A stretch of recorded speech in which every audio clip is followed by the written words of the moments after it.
The Man That Corrupted Hadleyburg by Mark Twain. Part 1.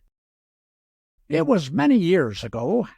Hadleyburg was the most honest and upright town in all the region round about.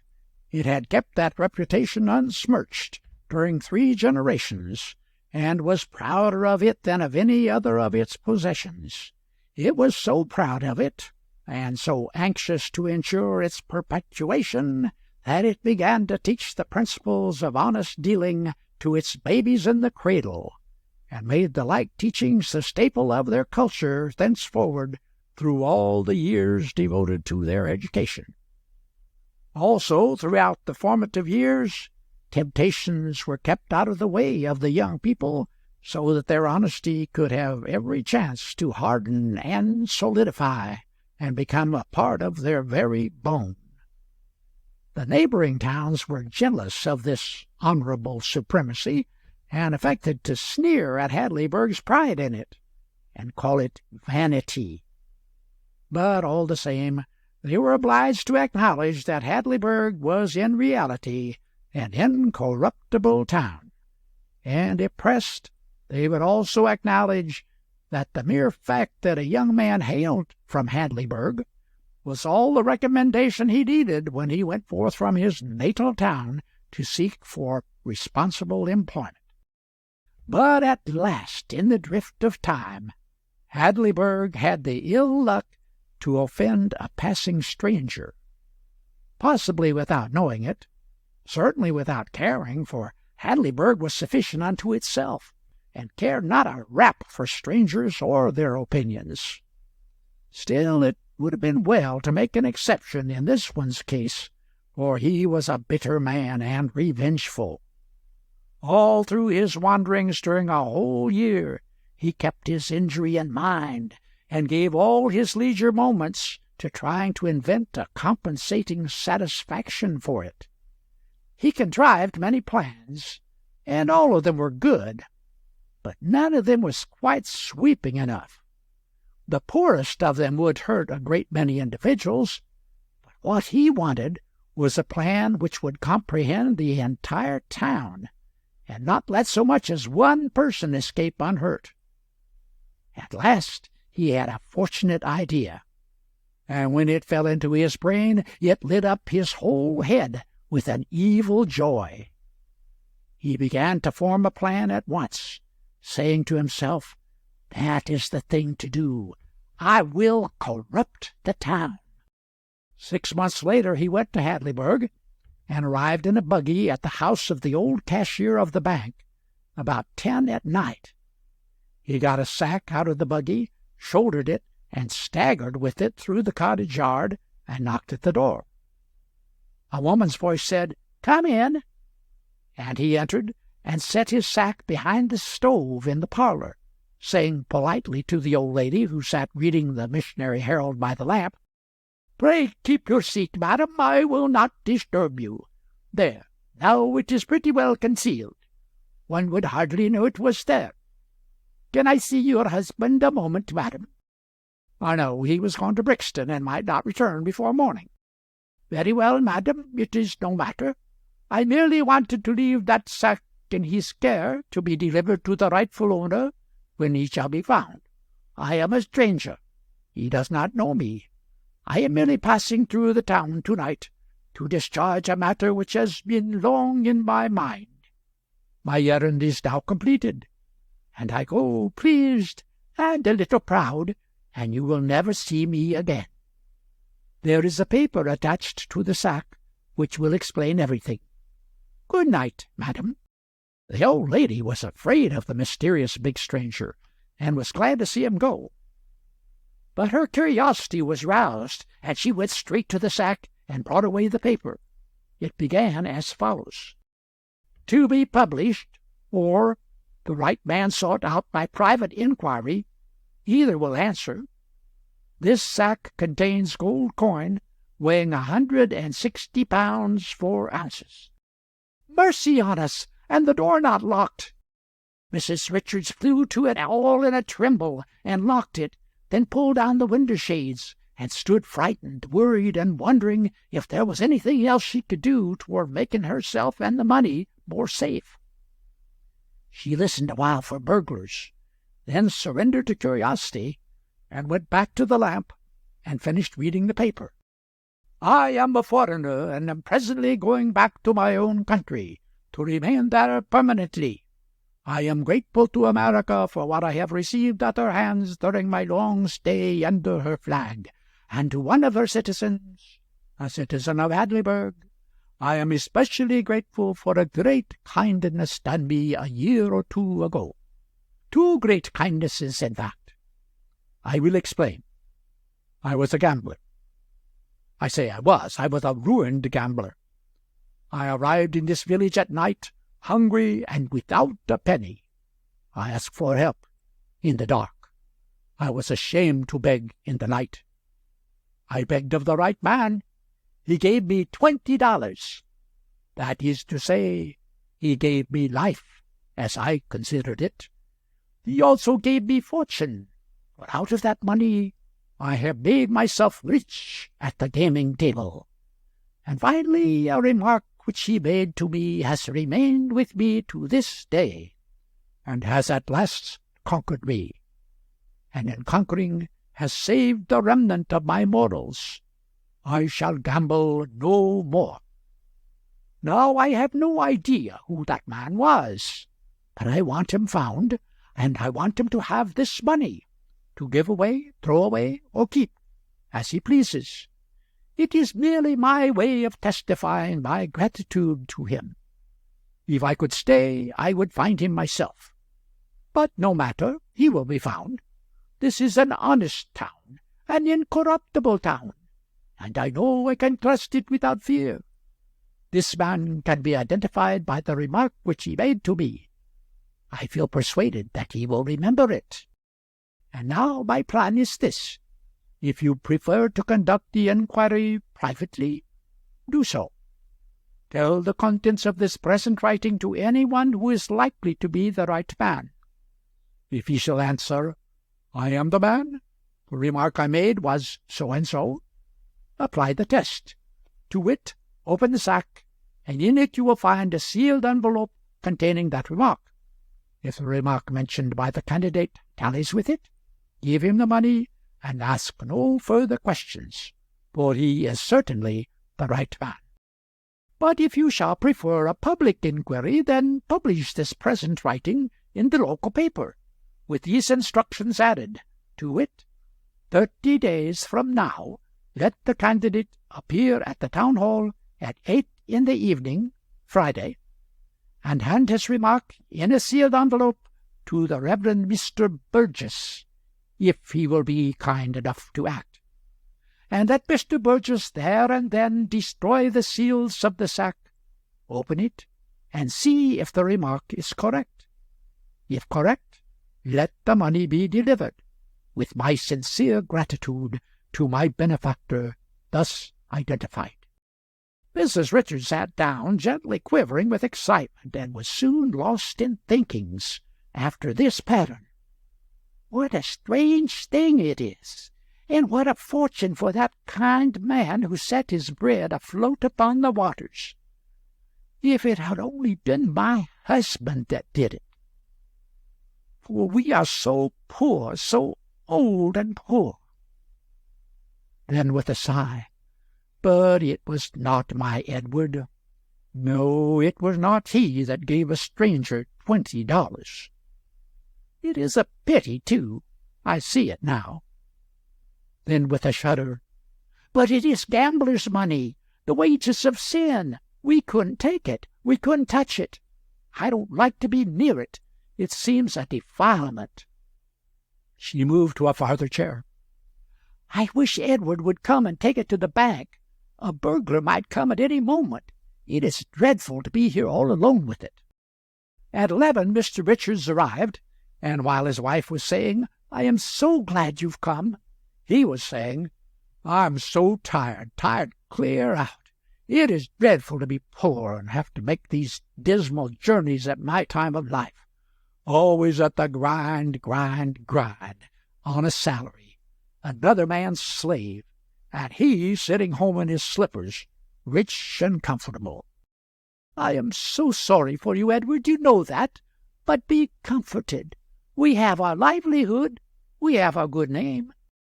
Yes, Miriam, that is everything. Don't mind my talk. It's just a moment's irritation and doesn't mean anything. Kiss me. There, it's all gone now, and I'm not complaining any more. What have you been getting? Well, what's in the sack? Then his wife told him the great secret.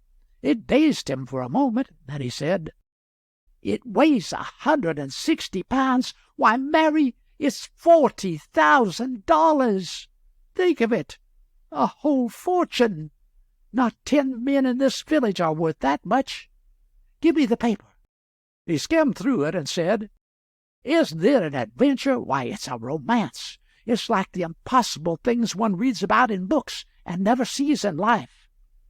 He was well stirred up now, cheerful, even gleeful. He tapped his old wife on the cheek and said humorously, "Why, we're rich, Mary, rich. All we've got to do is bury the money and burn the papers. If the gambler ever comes to inquire, we'll merely look coldly upon him and say, 'What is this nonsense you're talking? We've never heard of you and your sack gold before.' And then he would look foolish and in the meantime, while you're running on with your jokes, the money is still here, and it is fast getting along toward burglar time."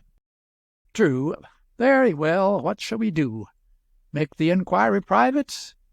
"No, not that. It would spoil the romance. The public method is better. Think what a noise it will make. And it will make all the other towns jealous, for no stranger would trust such a thing to any town but Hadleyburg, and they know it. It's a great card for us. I must get to the printing office now, or I shall be too late."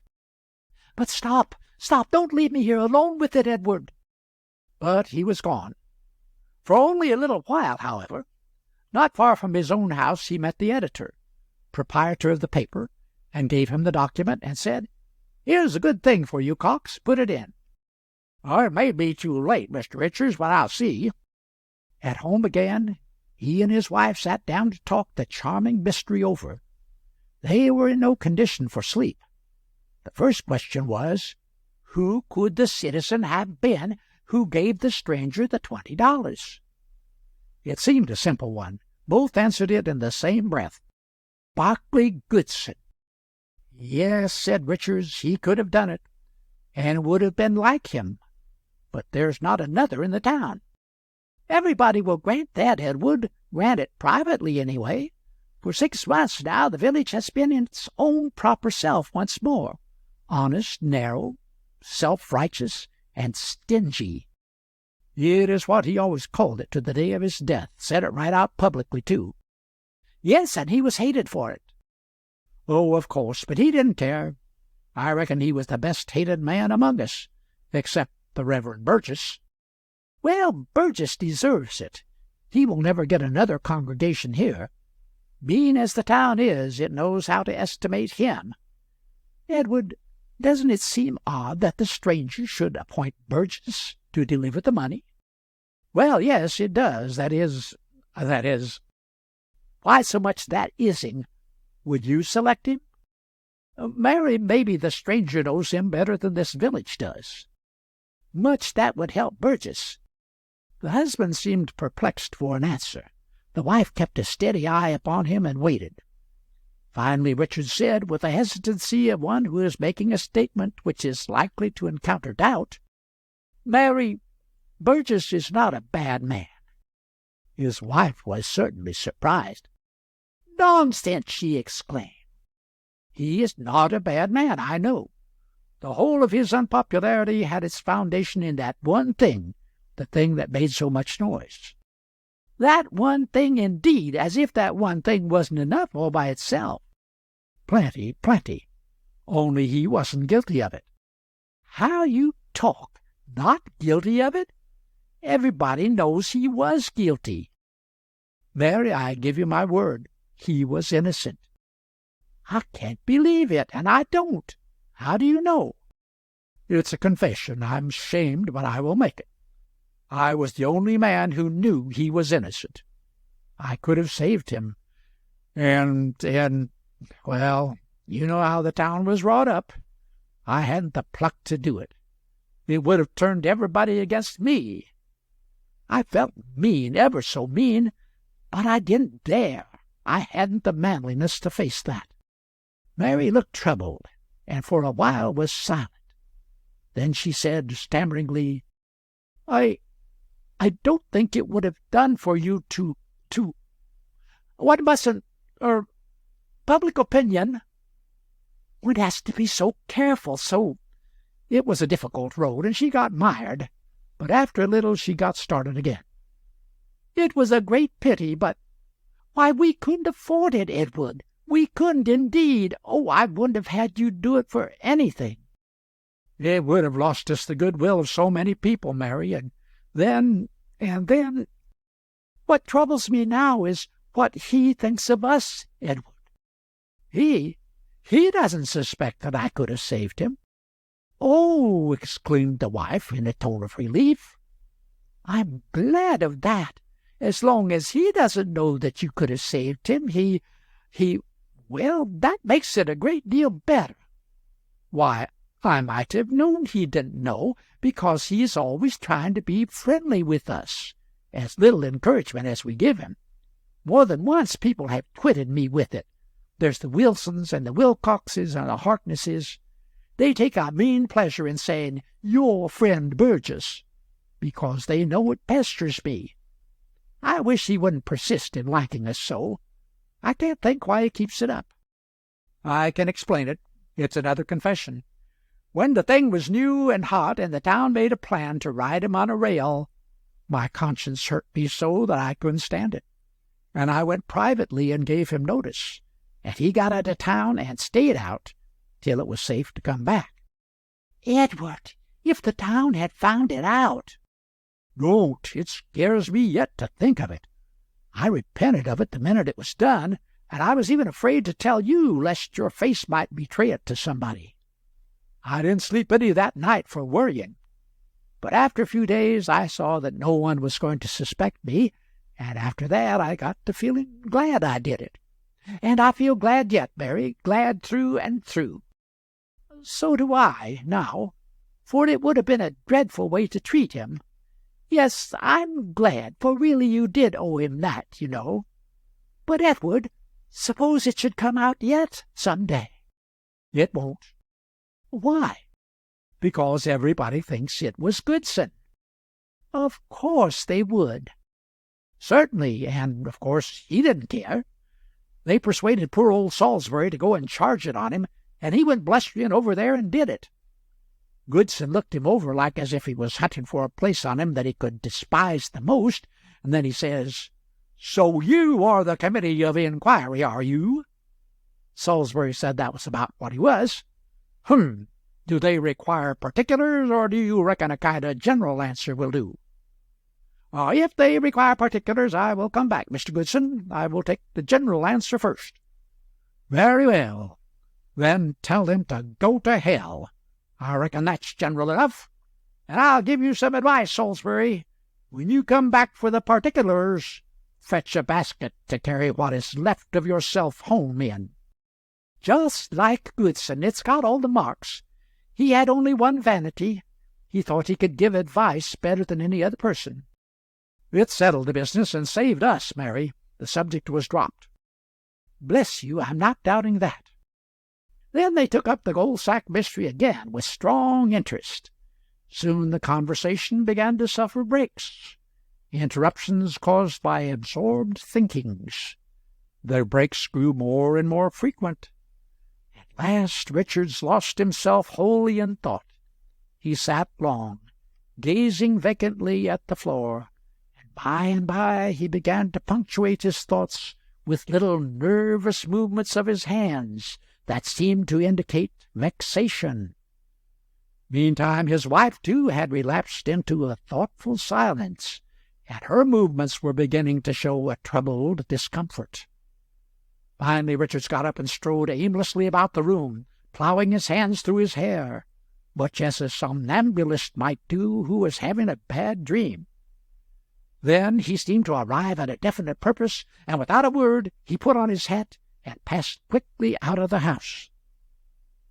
His wife sat brooding with a drawn face, and did not seem to be aware that she was alone.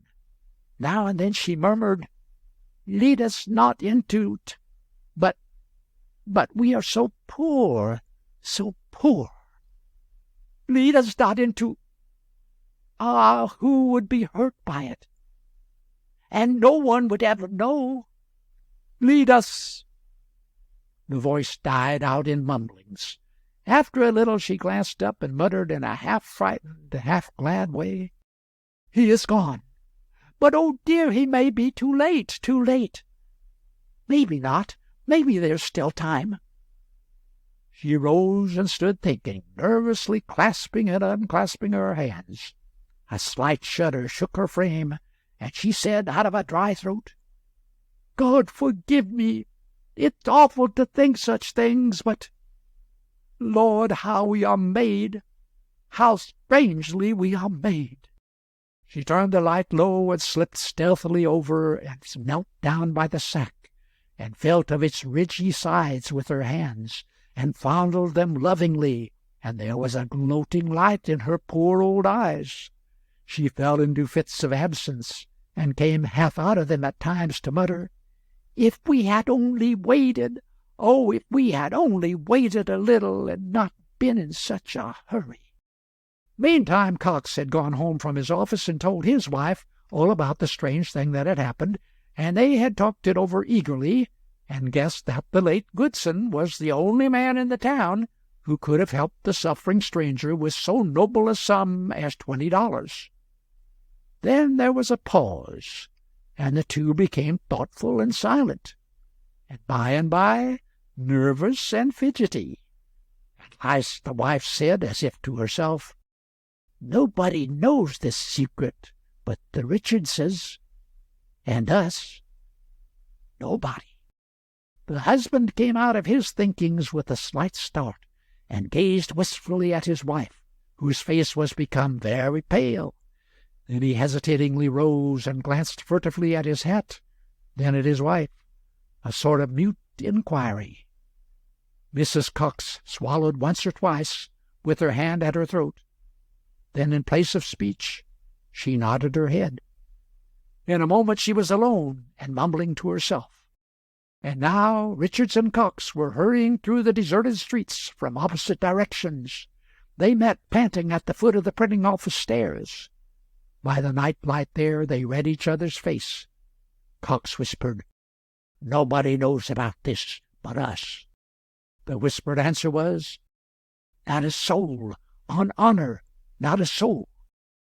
If it isn't too late to—" The men were starting upstairs. At this moment they were overtaken by a boy, and Cox asked, "Is that you, Johnny?" "Yes, sir." "You needn't ship the early mail, nor any mail. Wait till I tell you." "Oh, it's already gone, sir." "Gone!" It had the sound of an unspeakable disappointment in it. "Yes, sir. Timetable for Brixton and all the towns beyond changed to-day, sir.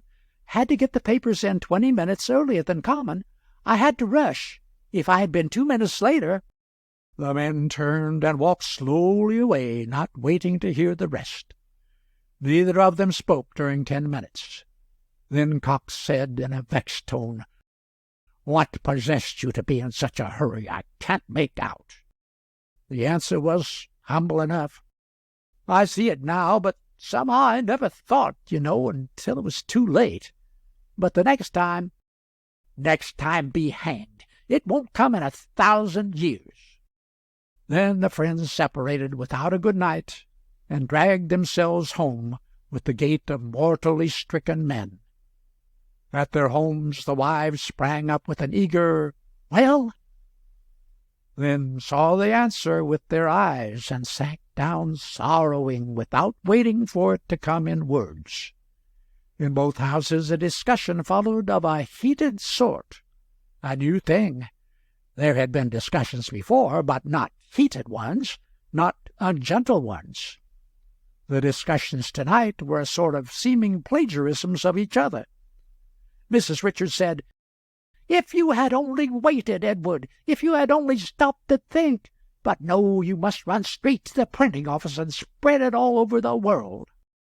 "Well, it said publish it." "That is nothing. It also said do it privately if you liked. There now, is that true or not?"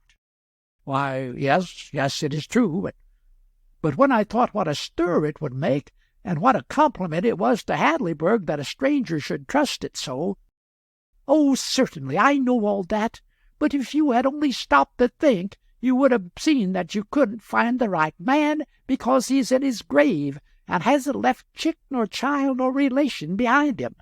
And as long as the money went to somebody that awfully needed it, and nobody would be hurt by it, and—" She broke down crying. Her husband tried to think of some comforting thing to say, and presently came out with this: "But after all, Mary, it must be for the best. It must be. We know that, and we must remember that it was so ordered." "Ordered? Oh, everything's ordered when a person has to find some way out when he has been stupid. Just the same, it was ordered that the money should come to us in this special way, and it was you that must take it on yourself to go meddling with the designs of Providence. And who gave you the right? It was wicked, that is what it was, just blasphemous presumption, and no more becoming to a meek and humble professor of—" "But, Mary, you know how we have been trained all our lives long, like the whole village, till it is absolutely second nature of us, to stop not a single moment to think when there's an honest thing to be done." "Oh, I know it. It's been one everlasting training in honesty. Honesty's shield from the very cradle against every possible temptation, and so it's artificial honesty, and weak as water when temptation comes, as we have seen this night. God knows I never had shade nor shadow of a doubt of my petrified and indestructible honesty until now. And now, under the very first big and real temptation, Edward, it is my belief that this town's honesty is as rotten as mine is, as rotten as yours. It is a mean town, a hard, stingy town, and hasn't a virtue in the world but this honesty it is so celebrated for and so conceited about. And so help me, I do believe that if ever the day comes that its honesty falls under great temptation, its grand reputation will go to ruin like a house of cards. There now, I've made confession, and I feel better. I am a humbug, and I've been one all my life, without knowing it. Let no man call me honest again. I will not have it. Well, Mary, I feel a good deal as you do. I certainly do. It seems strange, too, so strange. I never could have believed it, never." A long silence followed. Both were sunk in thought. At last the wife looked up and said, "I know what you are thinking, Edward." Richards had the embarrassed look of a person who is caught.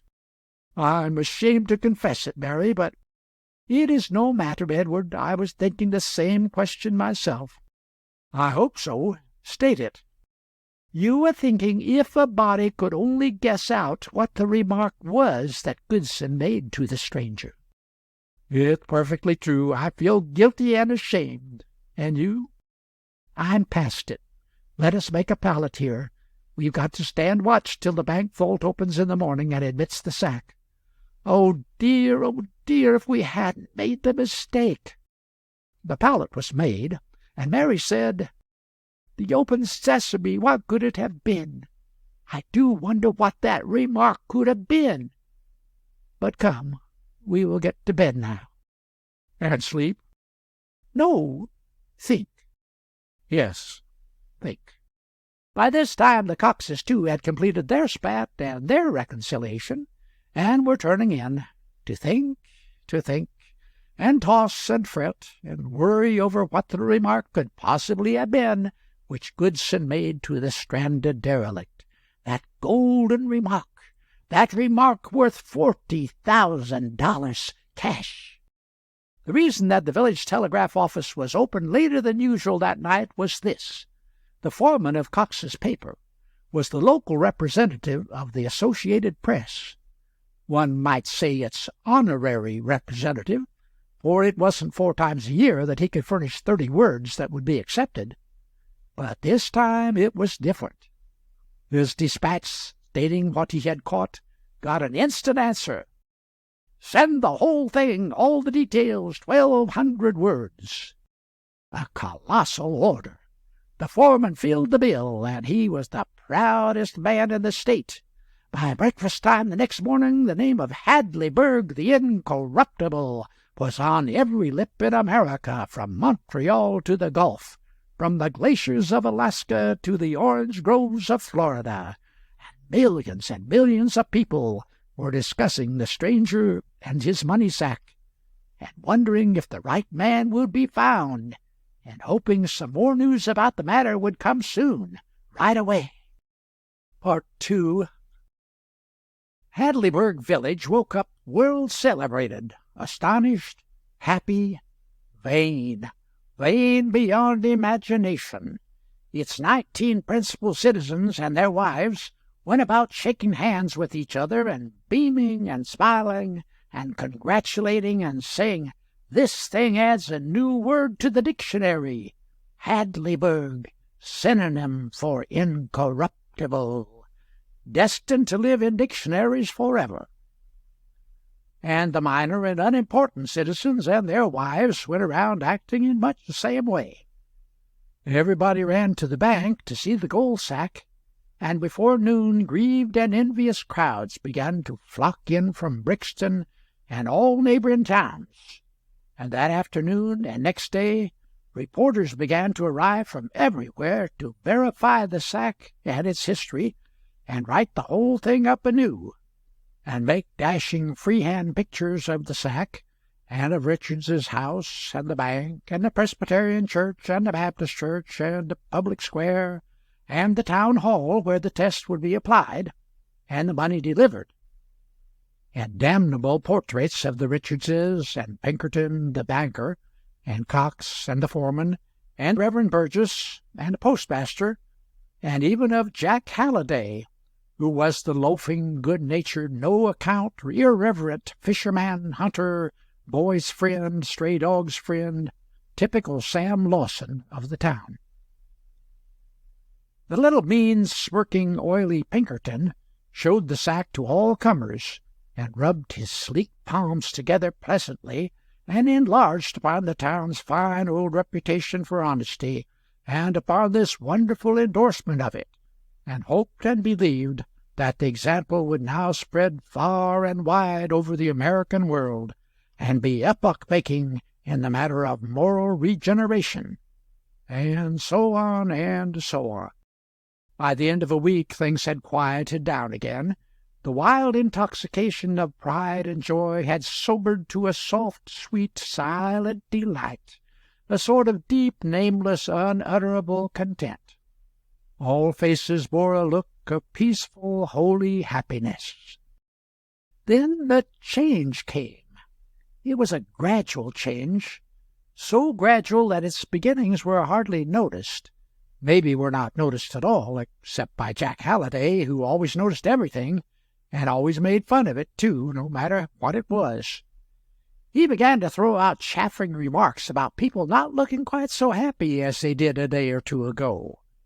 And next he claimed that the new aspect was deepening to positive sadness. Next, that it was taking on a sick look. And finally he said that everybody was becoming so moody, thoughtful, and absent-minded that he could rob the meanest man in town of a cent out of the bottom of his breeches pocket and not disturb his reverie. At this stage, or about this stage, a saying like this was dropped at bedtime, with a sigh usually, by the head of each of the 19 principal households. Ah, what could have been the remark that Goodson made? And straightway, with a shudder, came this from the man's wife. "Oh, don't! What horrible things are you mulling in your mind? Put it away from you, for God's sake." But that question was wrung from those men again the next night, and got the same retort, but weaker. And the third night the men uttered the question yet again, with anguish and absently. This time, and the following night, the wives fidgeted feebly and tried to say something, but didn't. And the night after that they found their tongues and responded longingly, "Oh, if we could only guess." Halliday's comments grew daily more and more sparklingly disagreeable and disparaging. He went diligently about, laughing at the town individually and in mass. But his laugh was the only one left in the village. It fell upon a hollow and mournful vacancy and emptiness. Not even a smile was findable anywhere. Halliday carried a cigar-box around on a tripod, playing that it was a camera, and halted all passers and aimed the thing and said, "Really, now look pleasant, please." But not even this capital joke could surprise the dreary faces into any softening. So 3 weeks passed. 1 week was left. It was Saturday evening after supper. Instead of the aforetime Saturday evening flutter and bustle and shopping and larking, the streets were empty and desolate. Richards and his old wife sat apart in their little parlor, miserable and thinking. This was become their evening habit now. The lifelong habit which had preceded it of reading, knitting, and contented chat, or receiving or paying neighborly calls, was dead and gone and forgotten ages ago, 2 or 3 weeks ago. Nobody talked now, nobody read, nobody visited. The whole village sat at home, sighing, worrying, silent, trying to guess out that remark. The postman left a letter. Richards glanced listlessly at the superscription and the postmark, unfamiliar both, and tossed the letter on the table and resumed his might-have-beens and his hopeless dull miseries where he had left them off. 2 or 3 hours later, his wife got wearily up and was going away to bed without a good night, custom now, but she stopped near the letter and eyed it a while with a dead interest, then broke it open and began to skim it over. Richards, sitting there with his chair tilted back against the wall and his chin between his knees, heard something fall. It was his wife. He sprang to her side, but she cried out, "Leave me alone, I'm too happy. Read the letter, read it." He did. He devoured it, his brain reeling. The letter was from a distant state, and it said, "I am a stranger to you, but no matter. I have something to tell. I have just arrived home from Mexico and learned about that episode. Of course, you do not know who made that remark. But I know, and I am the only person living who does know. It was Goodson.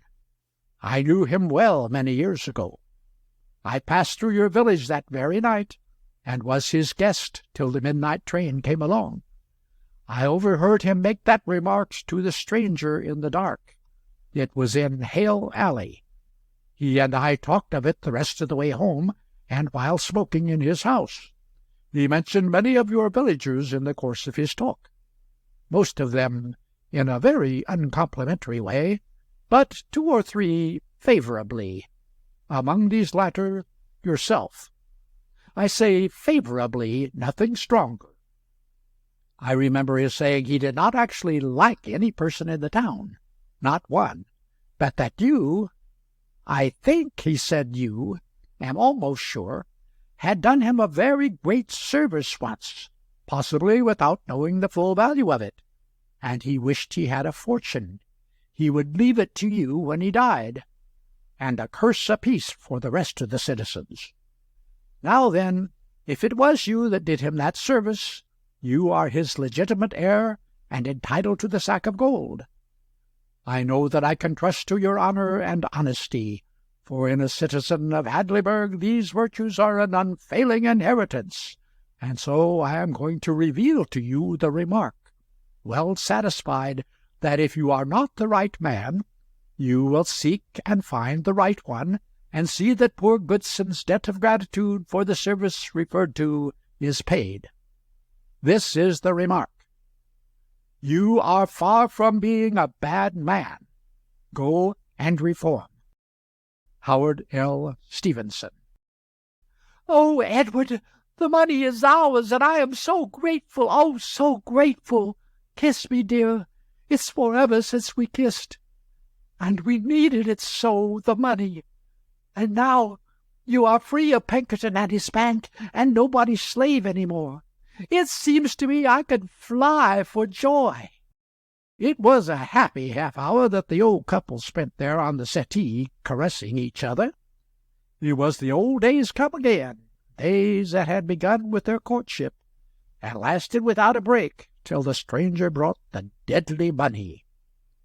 By and by the wife said, "Oh, Edward, how lucky it was you did him that grand service, poor Goodson. I never liked him, but I love him now, and it was fine and beautiful of you never to mention it or brag about it."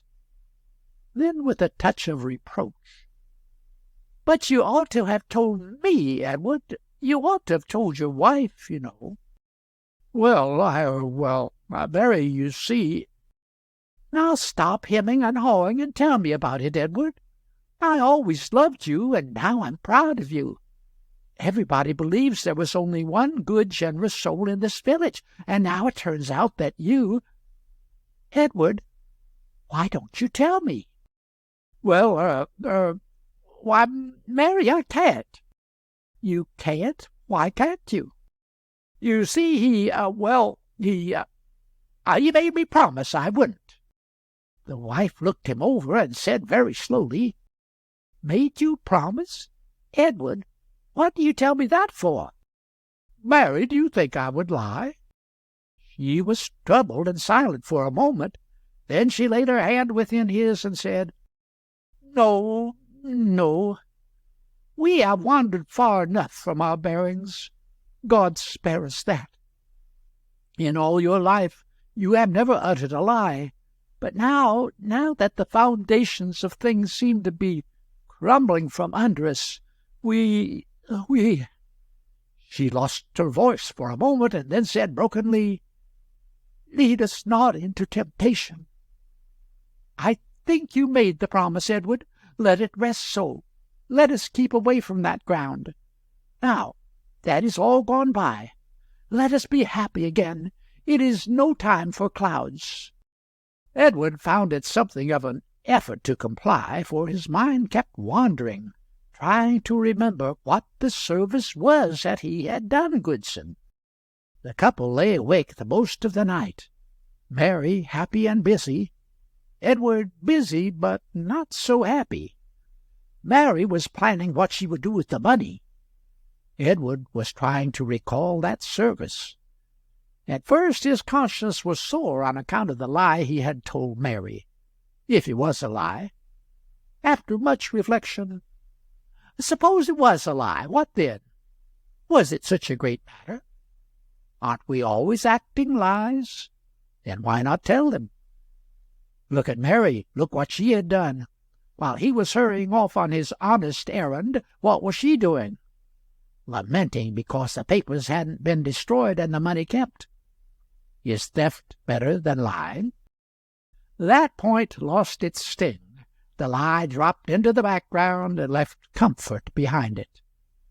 The next point came to the front. Had he rendered that service? Well, here was Goodson's own evidence as reported in Stevenson's letter. There could be no better evidence than that. It was even proof that he had rendered it. Of course. So that point was settled. No, not quite. He recalled with a wince that this unknown Mr. Stevenson was just a trifle unsure as to whether the performer of it was Richards or some other. And, oh dear, he had put Richards on his honor.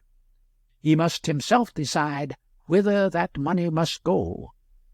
And Mr. Stevenson was not doubting that if he was the wrong man, he would go honorably and find the right one. Oh, it was odious to put a man in such a situation. Ah, why couldn't Stevenson have left out that doubt? What did he want to intrude that for? Further reflection, how did it happen that Richards's name remained in Stevenson's mind as indicating the right man, and not some other man's name? That looked good. Yes, that looked very good. In fact, it went on looking better and better straight along until, by and by, it grew into positive proof.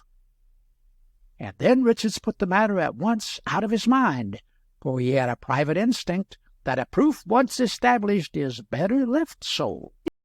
He was feeling reasonably comfortable now, but there was still one other detail that kept pushing itself on his notice. Of course he had done that service, that was settled. But what was that service? He must recall it. He would not go to sleep till he had recalled it. It would make his peace of mind perfect. And so he thought and thought. He thought of a dozen things, possible services, even probable services. But none of them seemed adequate. None of them seemed large enough. None of them seemed worth the money, worth the fortune Goodson had wished he could leave in his will. Besides, he couldn't remember having done them anyway. Now then, what kind of a service would it be that would make a man so inordinately grateful? Ah, the saving of his soul, that must be it. Yes, he could remember now how he once set himself the task of converting Goodson, and labored at it as much as, he was going to say 3 months, but upon closer examination it shrunk to a month, then to a week, then to a day, then to nothing. Yes, he remembered now, and with unwelcome vividness, that Goodson had told him to go to thunder and mind his own business. He wasn't hankering to follow Hadleyburg to heaven. So that solution was a failure. He hadn't saved Goodson's soul. Richards was discouraged. Then after a little came another idea. Had he saved Goodson's property? No, that wouldn't do. He hadn't any. His life? That is it, of course. Why, he might have thought of it before. This time he was on the right track, sure. His imagination mill was hard at work in a minute now. Thereafter, during a stretch of 2 exhausting hours, he was busy saving Goodson's life. He saved it in all kinds of difficult and perilous ways. In every case he got it saved satisfactorily up to a certain point. Then, just as he was beginning to get well persuaded that it had really happened, a troublesome detail would turn up which made the whole thing impossible. As in the matter of drowning, for instance. In that case he had swum out and tugged Goodson ashore in an unconscious state, with a great crowd looking on and applauding. But when he had got it all thought out, and was just beginning to remember all about it, a whole swarm of disqualifying details arrived on the ground. The town would have known of the circumstance. Mary would have known of it. It would glare like a limelight in his own memory, instead of being an inconspicuous service which he had possibly rendered without knowing its full value. And at this point he remembered that he couldn't swim anyway. Ah, there was a point which he had been overlooking from the start. It had to be a service which he had rendered possibly without knowing the full value of it. Why, really, that ought to be an easy hunt, much easier than those others. And sure enough, by and by he found it. Goodson, years and years ago, came near marrying a very sweet and pretty girl named Nancy Hewitt, but in some way or other the match had been broken off. The girl died, Goodson remained a bachelor, and by became a soured one and a frank despiser of the human species. Soon after the girl's death, the village found out, or thought it had found out, that she carried a spoonful of Negro blood in her veins. Richards worked at these details a good while, and in the end he thought he remembered things concerning them which must have gotten mislaid in his memory through long neglect.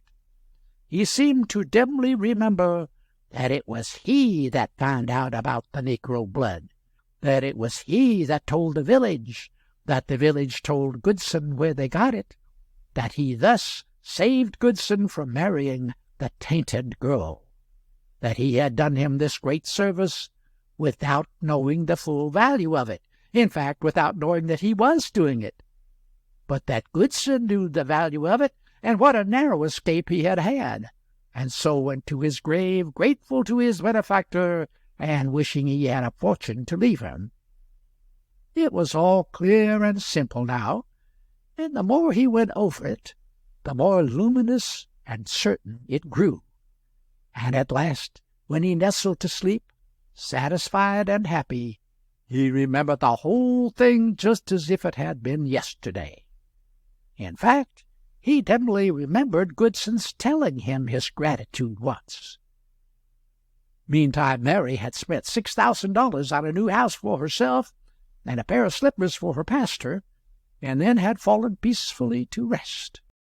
That same Saturday evening, the postman had delivered a letter to each of the other principal citizens, 19 letters in all. No two of the envelopes were alike, and no two of the superscriptions were in the same hand, but the letters inside were just like each other in every detail but one. They were exact copies of the letter received by Richards, handwriting and all, and were all signed by Stevenson. But in place of Richards's name, each receiver's own name appeared. All night long, 18 principal citizens did what their caste brother Richards was doing at the same time. They put in their energies trying to remember what notable service it was that they had unconsciously done Barclay Goodson. In no case was it a holiday job. Still, they succeeded. And while they were at this work, which was difficult, their wives put in the night spending the money, which was easy. During that one night, the 19 wives spent an average of $7,000 each out of the $40,000 in the sack, $133,000 altogether. Next day there was a surprise for Jack Halliday. He noticed that the faces of the 19 chief citizens and their wives bore that expression of peaceful and holy happiness again. He could not understand it. Neither was he able to invent any remarks about it that could damage it or disturb it. And so it was his turn to be dissatisfied with life. His private guesses at the reasons for the happiness failed in all instances, upon examination. When he met Mrs. Wilcox and noticed the placid ecstasy in her face, he said to himself, "Her cat has had kittens." And went and asked the cook. It was not so. The cook had detected the happiness, but did not know the cause. When Halliday found the duplicate ecstasy in the face of Shadbelly Bilson, village nickname, he was sure some neighbor of Bilson's had broken his leg. But inquiry showed that this had not happened. The subdued ecstasy in Gregory Yates's face could mean but one thing. He was a mother-in-law short. It was another mistake. And Pinkerton, he has collected 10 cents that he thought he was going to lose. And so on and so on. In some cases the guesses had to remain in doubt. In the others they proved distinct errors. In the end, Halliday said to himself, "Anyway, it roots up that there's 19 Hadleyburg families temporarily in heaven. I don't know how it happened. I only know Providence is off duty today." An architect and builder from the next state had lately ventured to set up a small business in this unpromising village, and his sign had now been hanging out a week. Not a customer yet. He was a discouraged man, and sorry he had come. But his weather changed suddenly now. First one, and then another chief citizen's wife said to him privately, "Come to my house Monday week. but say nothing about it for the present. We think of building." He got 11 invitations that day. That night he wrote his daughter and broke off her match with her student. He said she could marry a mile higher than that. Pinkerton the banker and 2 or 3 other well-to-do men planned country seats, but waited. That kind don't count their chickens until they are hatched. The Wilsons devised a grand new thing, a fancy dress ball. They made no actual promises, but told all their acquaintanceship in confidence that they were thinking the matter over and thought they should give it. "And if we do, you will be invited, of course." People were surprised and said to one another, "Why, they're crazy, those poor Wilsons. They can't afford it." Several among the 19 said privately to their husbands, "It is a good idea. We will keep still till their cheap thing is over. Then we will give one that will make it sick." The days drifted along, and the bill of future squanderings rose higher and higher, wilder and wilder, more and more foolish and reckless. It began to look as if every member of the 19 would not only spend his whole $40,000 before receiving day, but be actually in debt by the time he got the money. In some cases, light-headed people did not stop with planning to spend. They really spent on credit. They bought land, mortgages, farms, speculative stocks, fine clothes, horses, and various other things, paid down the bonus, and made themselves liable for the rest at 10 days. Presently the sober second thought came, and Halliday noticed that a ghastly anxiety was beginning to show up in a good many faces. Again he was puzzled and didn't know what to make of it. "The Wilcox kittens aren't dead, for they weren't born. Nobody's broken a leg. There's no shrinkage in mother-in-laws. Nothing has happened. It is an insolvable mystery." There was another puzzled man, too, the Reverend Mr. Burgess. For days, wherever he went, people seemed to follow him or to be watching out for him, and if he ever found himself in a retired spot, a member of the 19 would be sure to appear, thrust an envelope privately into his hand, whisper, "To be opened at the town hall Friday evening," then vanish away like a guilty thing. He was expecting that there might be one claimant for the sack. Doubtful, however, Goodson being dead. But it never occurred to him that all this crowd might be claimants. When the great Friday came at last, he found that he had 19 envelopes. Part 3. The town hall had never looked finer. The platform at the end of it was backed by a showy draping of flags. At intervals along the walls were festoons of flags. The gallery fronts were clothed in flags. The supporting columns were swathed in flags. All this was to impress the stranger, for he would be there in considerable force, and in a large degree he would be connected with the press. The house was full. The 412 fixed seats were occupied, also the 68 extra chairs which had been packed into the aisles. The steps of the platform were occupied. Some distinguished strangers were given seats on the platform. At the horseshoe of tables which fenced the front and sides of the platform sat a strong force of special correspondents who had come from everywhere. It was the best-dressed house the town had ever produced. There were some tolerably expensive toilets there, and in several cases the ladies who wore them had the look of being unfamiliar with that kind of clothes. At least the town thought they had that look. But the notion could have risen from the town's knowledge of the fact that these ladies had never inhabited such clothes before. The gold sack stood on a little table at the front of the platform where all the house could see it. The bulk of the house gazed at it with a burning interest, a mouth-watering interest, a wistful and pathetic interest.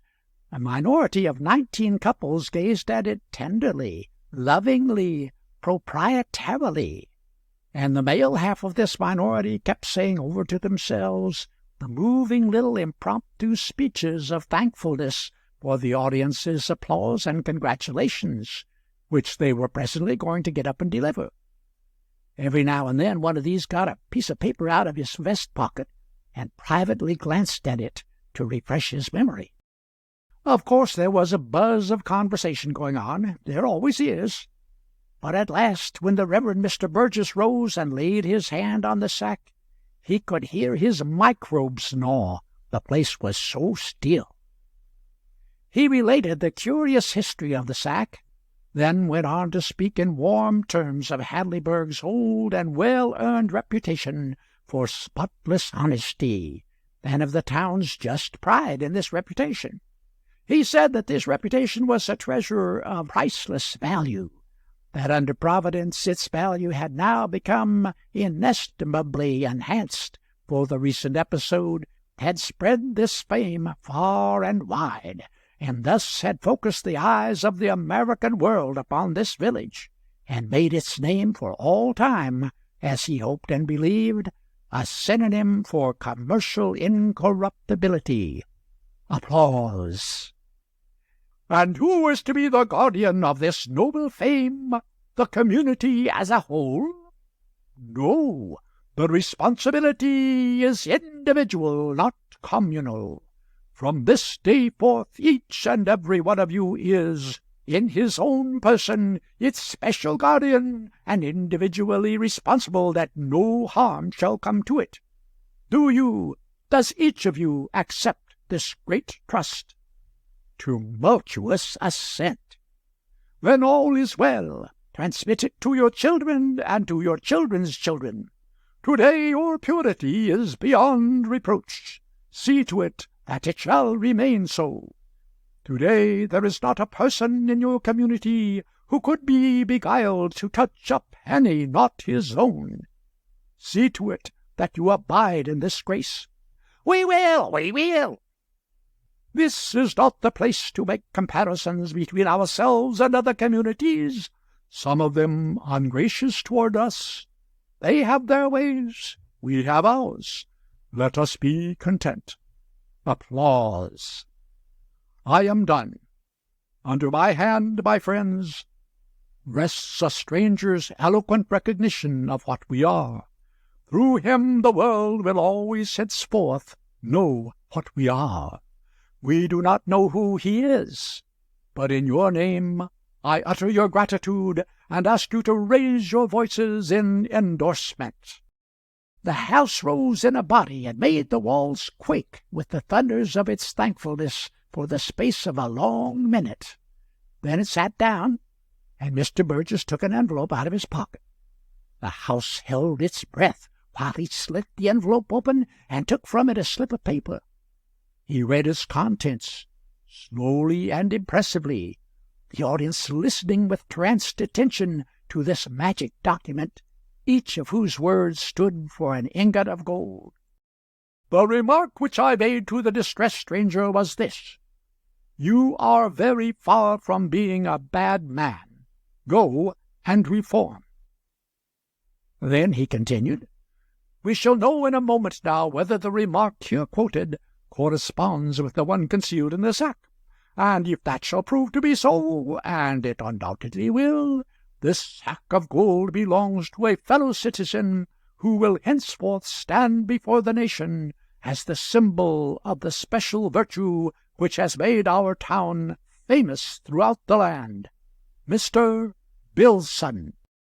The house had gotten itself all ready to burst into the proper tornado of applause, but instead of doing it, it seemed stricken with a paralysis. There was a deep hush for a moment or two, then a wave of whispered murmurs swept the place of about this tenor. Billson? Oh, come, this is too thin. $20 to a stranger or anybody? Billson? Tell it to the Marines.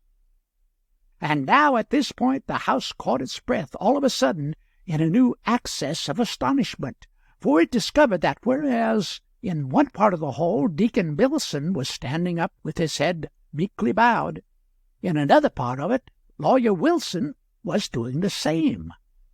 There was a wondering silence now for a while. Everybody was puzzled, and 19 couples were surprised and indignant. Billson and Wilson turned and stared at each other. Billson asked bitingly, "Why do you rise, Mr. Wilson?" "Because I have a right to. Perhaps you will be good enough to explain to the House why you rise." "With great pleasure, because I wrote that paper." "It's an impudent falsity. I wrote it myself." It was Burgess's turn to be paralyzed. He stood looking vacantly at first one of the men and then the other, and did not seem to know what to do. The House was stupefied. Lawyer Wilson spoke up now and said, "I ask the chair to read the name signed to that paper." That brought the chair to itself, and it read out the name. "John Wharton Billson." "There!" shouted Billson. "What have you got to say for yourself now? And what kind of apology are you going to make to me and to this insulted House for the imposture which you have attempted to play here?" "No apologies are due, sir. And as for the rest of it, I publicly charge you with pilfering my note from Mr. Burgess and substituting a copy of it, signed with your own name. There is no other way by which you could have gotten hold of the test remark. I alone of living men possess the secret of its wording." There was likely to be a scandalous state of things if this went on. Everybody noticed with distress that the shorthand scribes were scribbling like mad. Many people were crying, "Chair! Chair! Order! Order!" Burgess rapped his gavel and said, "Let us not forget the proprieties due. There has evidently been a mistake somewhere, but surely that is all. If Mr. Wilson gave me an envelope, and I remember now that he did, I still have it." He took one out of his pocket, opened it, glanced at it, looked surprised and worried, and stood silent a few moments. Then he waved his hand in a wandering and mechanical way, and made an effort or two to say something, then gave it up despondently. Several voices cried out, "Read it! Read it! What is it?" So he began in a dazed and sleepwalker fashion. "The remark which I made to the unhappy stranger was this: you are far from being a bad man." The House gazed at him, marveling. "Go and reform." Murmurs. "Amazing! What can this mean?" "This one," said the chair, "is signed Thurlow G. Wilson." "There," cried Wilson, "I reckon that settles it. I know perfectly well my note was purloined." "Purloined!" retorted Wilson. "I'll let you know that neither you nor any man of your kidney must venture to—" The chair, "Order, gentlemen, order! Take your seats, both of you, please." They obeyed, shaking their heads and grumbling angrily. The House was profoundly puzzled. It did not know what to do with this curious emergency. Presently Thompson got up. Thompson was the hatter. He would have liked to be a 19er, but such was not for him. His stock of hats was not considerable enough for the position. He said, "Mr. Chairman, if I may be permitted to make a suggestion, can both of these gentlemen be right? I put it to you, sir, can both have happened to say the very same words to the stranger? It seems to be—" The tanner got up and interrupted him. The tanner was a disgruntled man. He believed himself entitled to be a 19er, but he couldn't get recognition. It made him a little unpleasant in his ways and speech. Said he, "So that's not the point. That could happen twice in 100 years, but not the other thing. Neither of them gave the $20. A ripple of applause. Billson, "I did." Wilson, "I did." Then each accused the other of pilfering. The chair, "Order! Sit down, if you please, both of you. Neither of the notes has been out of my possession at any moment." A voice, "Good, that settled that." The tanner, "Mr. Chairman, one thing is now plain. One of these men has been eavesdropping under the other one's bed and filching family secrets. If it is not unparliamentary to suggest it, I will remark that both are equal to it." The chair, "Order! Order! I withdraw the remark, sir. and will confine myself to suggesting that if one of them has overheard the other reveal the test remark to his wife, we shall catch him now. A voice. How? The tanner. Easily. The two have not quoted the remark in exactly the same words. You would have noticed that, if there hadn't been a considerable stretch of time and an exciting quarrel inserted between the two readings. A voice. Name the difference. The tanner. The word very is in Billson's note, and not in the other. Many voices. That's so. He's right. The tanner. And so, if the chair will examine the test remark in the sack, we will know which of these two frauds. The chair. Order. Which of these two adventurers? The chair. Order, order.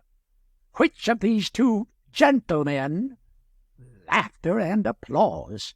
Is entitled to wear the belt as being the first dishonest blatherskite ever bred in this town, which he has dishonored, and which will be a sultry place for him from now out. Vigorous applause. Many voices. Open it! Open the sack! Mr. Burgess made a slit in the sack, slid his hand in, and brought out an envelope. In it were a couple of folded notes. He said, One of these is marked, not to be examined until all written communications which have been addressed to the chair, if any, shall have been read. The other is marked, The Test. Allow me. It is worded to wit, I do not require that the first half of the remark which was made to me by my benefactor shall be quoted with exactness, for it was not striking and could be forgotten. But its closing 15 words are quite striking, and I think easily rememberable. Unless these shall be accurately reproduced, let the applicant be regarded as an impostor. My benefactor began by saying he seldom gave advice to anyone, but that it always bore the hallmark of high value when he did give it. Then he said this, and it has never faded from my memory. You are far from being a bad man. 50 voices. That settled it. The body's Wilson's. Well done. That's it. Speech, speech. The people jumped up and crowded around Wilson, wringing his hand and congratulating fervently. Meantime, the chair was hammering with the gavel and shouting, Order, gentlemen, order, order! Let me finish reading, please. When quiet was restored, the reading was resumed as follows. Go and reform, or, mark my words, some day for your sins you will die and go to hell or Hadleyburg. Try and make it the former. A ghastly silence followed. First an angry cloud began to settle darkly upon the faces of the citizenship. After a pause, the cloud began to rise, and a tickled expression tried to take its place, tried so hard that it was only kept under with great and painful difficulty. The reporters, the Brixtonites, and other strangers bent their heads down and shielded their faces with their hands, and managed to hold in by main strength and heroic courtesy. At this most inopportune time burst upon the stillness the roar of a solitary voice, Jack Halliday's. That's got the hallmark on it. Then the house let go, strangers and all. Even Mr. Burgess's gravity broke down presently. Then the audience considered itself officially absolved from all restraint, and it made the most of its privilege. It was a good long laugh, and a tempestuously whole-hearted one. But it ceased at last, long enough for Mr. Burgess to try to resume, and for the people to get their eyes partially wiped. Then it broke out again, and afterward yet again. Then at last Burgess was able to get out these serious words. It is useless to try to disguise the fact. We find ourselves in the presence of a matter of grave import. It involves the honor of your town. It strikes at the town's good name. The difference of a single word between the test remarks offered by Mr. Wilson and Mr. Wilson was itself a serious thing, since it indicated that one or the other of these gentlemen had committed a theft. The two men were sitting limp, nerveless, crushed.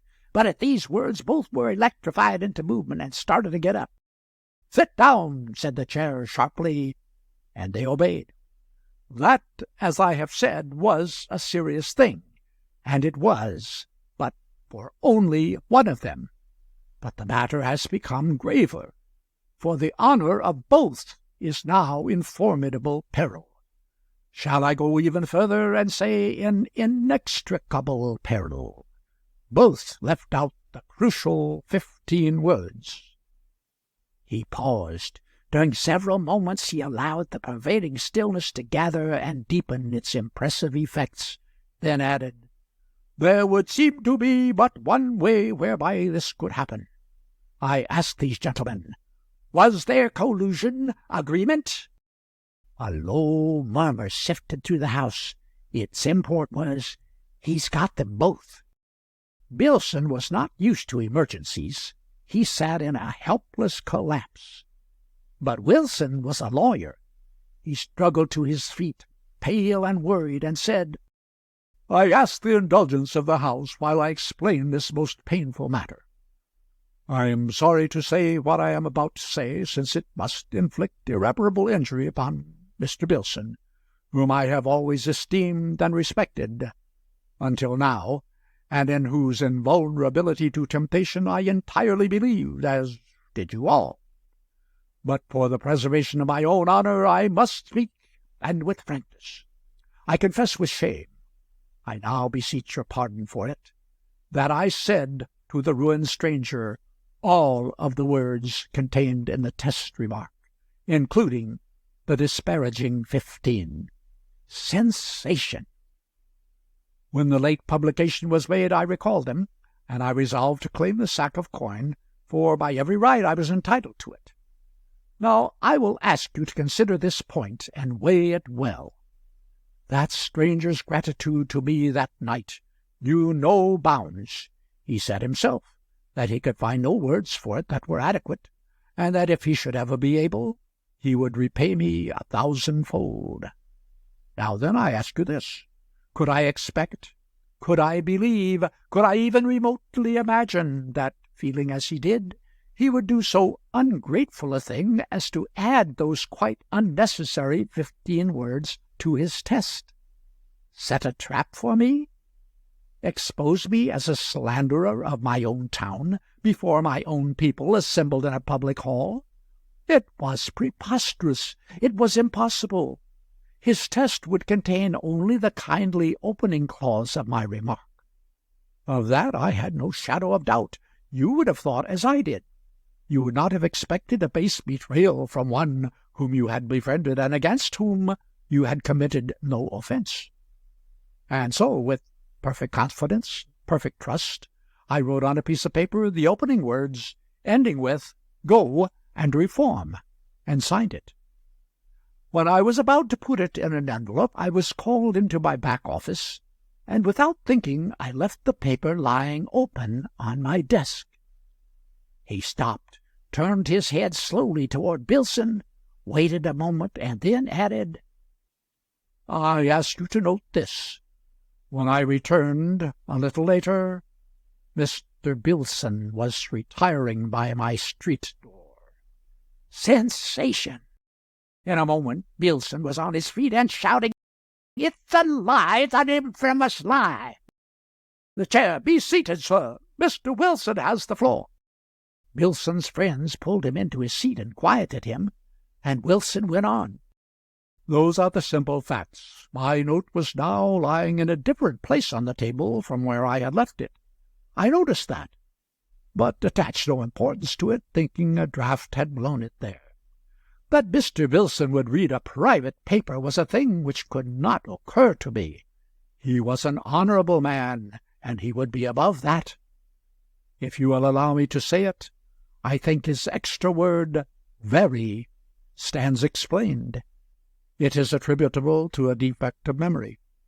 I was the only man in the world who could furnish here any detail of the test mark, by honorable means. I have finished." There is nothing in the world like a persuasive speech to fuddle the mental apparatus and upset the convictions and debauch the emotions of an audience not practiced in the tricks and delusions of oratory. Wilson sat down victorious. The house submerged him in tides of approving applause. Friends swarmed to him and shook him by the hand and congratulated him. And Billson was shouted down and not allowed to say a word. The chair hammered and hammered with its gavel, and kept shouting, "But let us proceed, gentlemen, let us proceed." At last there was a measurable degree of quiet, and the Hatter said, "But what is there to proceed with, sir, but to deliver the money?" Voices, "That's it, that's it. Come forward, Wilson." The Hatter, "I move 3 cheers for Mr. Wilson, symbol of the special virtue which—" The cheers burst forth before he could finish, and in the midst of them, and in the midst of the clamor of the gavel also, some enthusiasts mounted Wilson on a big friend's shoulder, and were going to fetch him in triumph to the platform. The chair's voice now rose above the noise. "Order! To your places! You forget that there is still a document to be read." When quiet had been restored, he took up the document and was going to read it, but laid it down again, saying, "I forgot. This is not to be read until all written communications received by me have first been read." He took an envelope out of his pocket, removed its enclosure, glanced at it, seemed astonished, held it out and gazed at it, stared at it. 20 or 30 voices cried out, "What is it? Read it! Read it!" And he did, slowly and wondering. "The remark which I made to the stranger," voices, "Hello, how's this?" "was this: you are far from being a bad man." Voices, "Great Scott!" "Go and reform." Voice, "Oh, saw my leg off." Signed by Mr. Pinkerton, the banker. The pandemonium of delight which turned itself loose now was of a sort to make the judicious weep. Those whose withers were unwrung laughed till the tears ran down. The reporters, in throes of laughter, set down disordered pothooks which would never in the world be decipherable, and a sleeping dog jumped up, scared out of its wits, and barked itself crazy at the turmoil. All manner of cries were scattered through the din. "We're getting rich! 2 symbols of incorruptibility, without counting Billson. 3, count Shadbelly in. We can't have too many. All right, Billson selected. Alas, poor Wilson, victim of 2 thieves." A powerful voice, "Silence! The chair's fished up something more out of its pocket." Voices, "But now, is it something fresh? Read it! Read! Read!" The chair, reading. "The remark which I made," and so forth. "You are far from being a bad man. Go," and so forth. Signed, Gregory Yates. Tornado of voices. 4 symbols! Hurrah for Yates! Fish again! The house was in a roaring humor now, and ready to get all the fun out of the occasion that might be in it. Several 19ers, looking pale and distressed, got up and began to work their way toward the aisles. But a score of shouts went up. "The doors! The doors! Close the doors! No incorruptible shall leave this place! Sit down, everybody!" The mandate was obeyed. "Fish again! Read! Read!" The chair fished again, and once more the familiar words began to fall from its lips. "You are far from being a bad man." "Name! Name! What's his name?" "L. Inglesby Sargent." 5 elected. Pile up the symbols. Go on. Go on. "You are far from being a bad—" "Name! Name!" "Nicholas Whitworth." "Hooray! Hooray! It's a symbolical day." Somebody wailed in and began to sing this rhyme, leaving out its, to the lovely Mikado tune of "When a Man's Afraid of a Beautiful Maid." The audience joined in with joy. Then, just in time, somebody contributed another line. "And don't you this forget." The house roared it out. A third line was at once furnished. "Corruptible's far from Hadleyburg are." The house roared that one, too. As the last note died, Jack Halliday's voice rose high and clear, freighted with the final line. "But the symbols are here, you bet." That was sung with booming enthusiasm. Then the happy house started in at the beginning and sang the 4 lines through twice with immense swing and dash, and finished up with a crashing 3 times 3 and a tiger for Hadleyburg the incorruptible and all symbols of it which we shall find worthy to receive the hallmark to-night. Then the shoutings at the chair began again all over the place. "Go on, read some more. Read all you got. That's it, go on. We are winning eternal celebrity." A dozen men got up now and began to protest. They said that this farce was the work of some abandoned joker and was an insult to the whole community. Without a doubt, these signatures were all forgeries. Sit down. Shut up, yours confessing. We'll find your names in the lot. Mr. Chairman, how many of those envelopes have you got?" The chair counted. "Together with those that have been already examined, there are 19. A storm of derisive applause broke out. "Perhaps they all contain the secret. I move that you open them all and read every signature that is attached to a note of that sort, and read also the first 8 words of the note." "Second the motion." It was put and carried uproariously. Then poor old Richards got up, and his wife rose and stood at his side.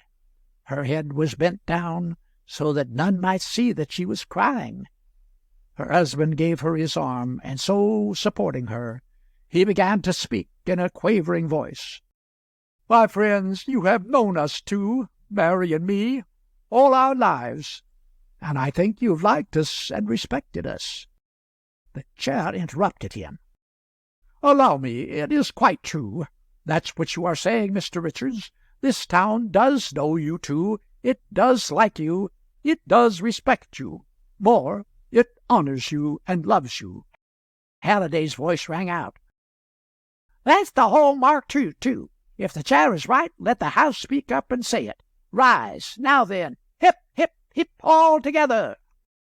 The house rose en masse, faced toward the old couple eagerly, filled the air with a snowstorm of waving handkerchiefs, and delivered the cheers with all its affectionate heart. The chair then continued. "What I was going to say is this. We know your good heart, Mr. Richards, but this is not a time for the exercise of charity toward offenders." Shouts of "Right, right!" "I see your generous purpose in your face, but I cannot allow you to plead for these men." "But I was going to—" "Please take your seat, Mr. Richards. We must examine the rest of these notes. Simple fairness to the men who have already been exposed requires this. As soon as that has been done, I give you my word for this, you shall be heard." Many voices. "Right! The chair's right. No interruption can be permitted at this stage. Go on, the names, according to the terms of the motion." The old couple sat reluctantly down, and the husband whispered to the wife, "It is pitifully hard to have to wait. The shame will be greater than ever when they find we were only going to plead for ourselves." Straightway the jollity broke loose again with the reading of the names. "You are far from being a bad man. Signature, Robert J. Titmarsh." "You are far from being a bad man. Signature, Eliphalet Weeks." "You are far from being a bad man. Signature, Oscar B. Wilder." At this point the house lit upon the idea of taking the 8 words out of the chairman's hands. He was not unthankful for that. Thenceforward he held up each note in its turn and waited. The house droned out the 8 words in a massed and measured and musical deep volume of sound, with a daringly close resemblance to a well-known church chant. "You are far from being a bad man." Then the chair said, "Signature, Archibald Wilcox," and so on, name after name, and everybody had an increasingly and gloriously good time, except the wretched 19. Now and then, when a particularly shining name was called, The house made the chair wait while it chanted the whole of the test remark from the beginning to the closing words. And go to hell or Hadleyburg, try and make it the former. And in these special cases they added a grand and agonized and imposing Amen. The list dwindled, dwindled. Poor old Richard's keeping tally of the count, wincing when a name resembling his own was pronounced, and waiting in miserable suspense for the time to come, when it would be his humiliating privilege to rise with Mary and finish his plea, which he was intending to word thus: For until now we have never done any wrong thing, but have gone our humble way unreproached. We are very poor, we are old, and have no chick nor child to help us. We were sorely tempted, and we fell. It was my purpose, when I got up before, to make confession and beg that my name might not be read out in this public place, for it seemed to us that we could not bear it. But I was prevented. It was just. It was our place to suffer with the rest. It has been hard for us. It is the first time we have ever heard our name fall from anyone's lips, sullied. Be merciful. For the sake of the better days, make our shame as light to bear as in your charity you can. At this point in his reverie, Mary nudged him, perceiving that his mind was absent. The house was chanting, You are for, and so forth. Be ready, Mary whispered. Your name comes now. He has read 18. The chant ended. Next, next, next came volleying from all over the house. Burgess put his hand into his pocket. The old couple, trembling, began to rise. Burgess fumbled a moment, then said, I find I have read them all. Faint with joy and surprise, the couple sank into their seats, and Mary whispered, Oh, bless God, we are saved. He has lost ours. I wouldn't give this for 100 of those sacks. The house burst out with its Mikado travesty and sang it 3 times with ever-increasing enthusiasm, rising to its feet when it reached for the 3rd time the closing line, But the symbols are here, you bet, and finishing up with cheers and a tiger for Hadleyburg purity and our 18 immortal representatives of it. Then Wingate the saddler got up and proposed cheers for the cleanest man in town, the one solitary important citizen in it who didn't try to steal that money, Edward Richards. They were given with great and a moving heartiness. Then somebody proposed that Richards be elected sole guardian and symbol of the now sacred Hadleyburg tradition, with power and right to stand up and look the whole sarcastic world in the face. Passed by acclamation. Then they sang the Mikado again and ended it with, And there's one symbol left, you bet. There was a pause. Then a voice. Now then, who's to get the sack? The tanner, with bitter sarcasm. That's easy. The money has to be divided among the 18 incorruptibles. They gave the suffering stranger $20 apiece, and that remark, each in his turn. It took 22 minutes for the procession to move past. Stake the stranger, total contribution, $360. All they want is just the loan back and interest, $40,000 altogether. Many voices, derisively, That's it! Divvy! Divvy! Be kind to the poor! Don't keep them waiting! The chair, Order! I now offer the stranger's remaining document. It says, If no claimant shall appear, grand chorus of groans. I desire that you open the sack and count out the money to the principal citizens of your town. They to take it in trust, cries of Whoa, whoa, whoa, and use it in such ways as to them shall seem best for the propagation and preservation of your community's noble reputation for incorruptible honesty. More cries.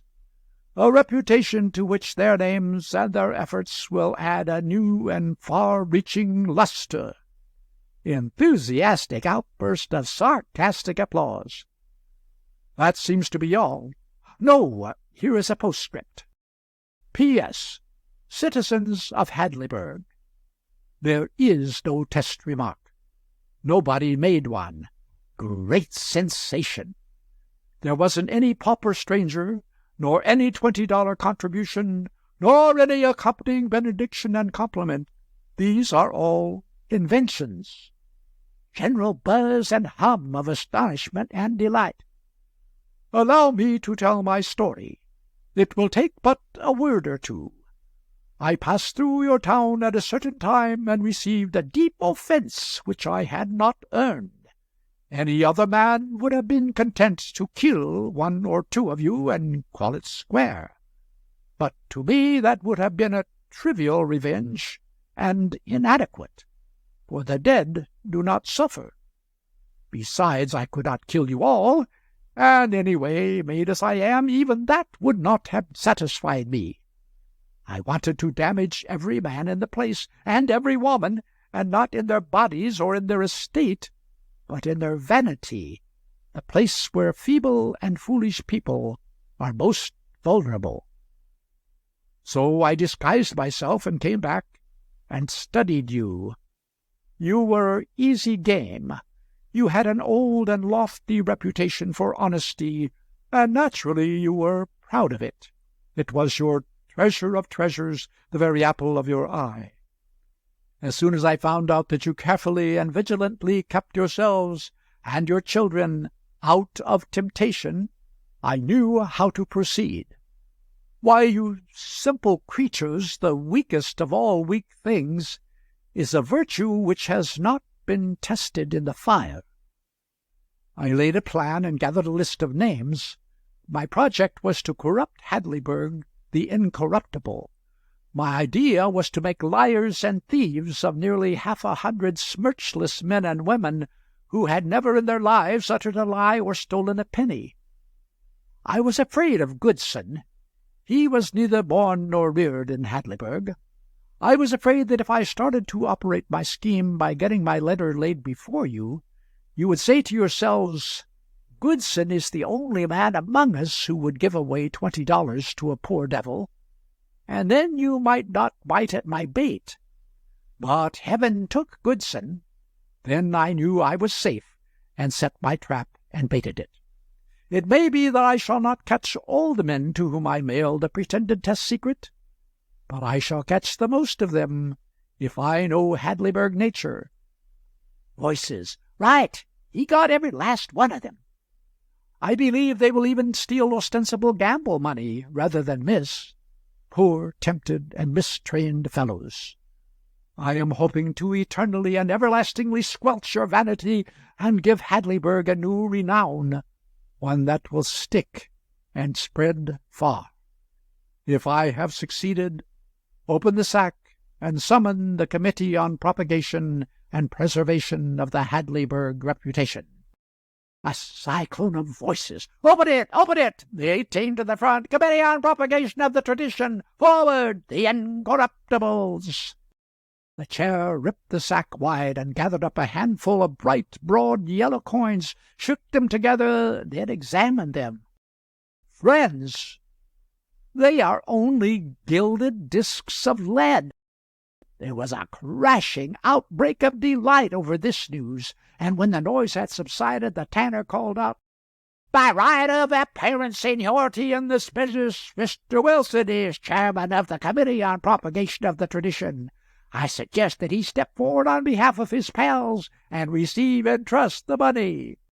100 voices. "Wilson! Wilson! Wilson! Teach! Teach!" Wilson, in a voice trembling with anger, "You will allow me to say, and without apologies for my language, damn the money." A voice, "Ooh, and him a Baptist." A voice, 17 symbols left. Step up, gentlemen, and assume your trust." There was a pause. No response. The saddler, "Mr. Chairman, we've got one clean man left, anyway, out of the late aristocracy, and he needs money, and deserves it. I move that you appoint Jack Halliday to get up there and auction off that sack of gilt $20 pieces and give the result to the right man, the man whom Hadleyburg delights to honor, Edward Richards." This was received with great enthusiasm, the dog taking a hand again. The saddler started the bids at $1. The Brixton folk and Barnum's representative fought hard for it. The people cheered every jump that the bids made. The excitement climbed moment by moment higher and higher. The bidders got on their mettle and grew steadily more and more daring, more and more determined. The jumps went from $1 up to $5, then to $10, then to $20, then $50, then to $100, then... At the beginning of the auction, Richards whispered in distress to his wife, "Oh, Mary, can we allow it? You see, it is an honor, reward, a testimonial to purity of character. And can we allow it? Hadn't I better get up and... Oh, Mary, what ought we to do? What do you think we..." Halliday's voice. "15 I bid. 15 for the sack. 20. Oh, thanks. 30. Thanks again. 30. Do I hear 40?